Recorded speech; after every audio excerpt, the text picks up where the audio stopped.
నీ అనుమానం correct. It's a live call. Balbir బతికే ఉన్నాడు. It's impossible. నువ్వు చంపింది వాడి బాడీ డబుల్ ని. Body double? ఈ బాడీ డబుల్ ఎక్కడి నుంచి వచ్చింది?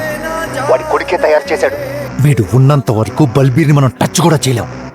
ఇంకెంతమంది బల్బీర్ని తయారు చేశాడు? అస్రార్ నా మాట విను. కొడుకునేసి నేను బాబునేసేస్తాను. అయిపోయింది, బతికి అయిపోయింది నీకు.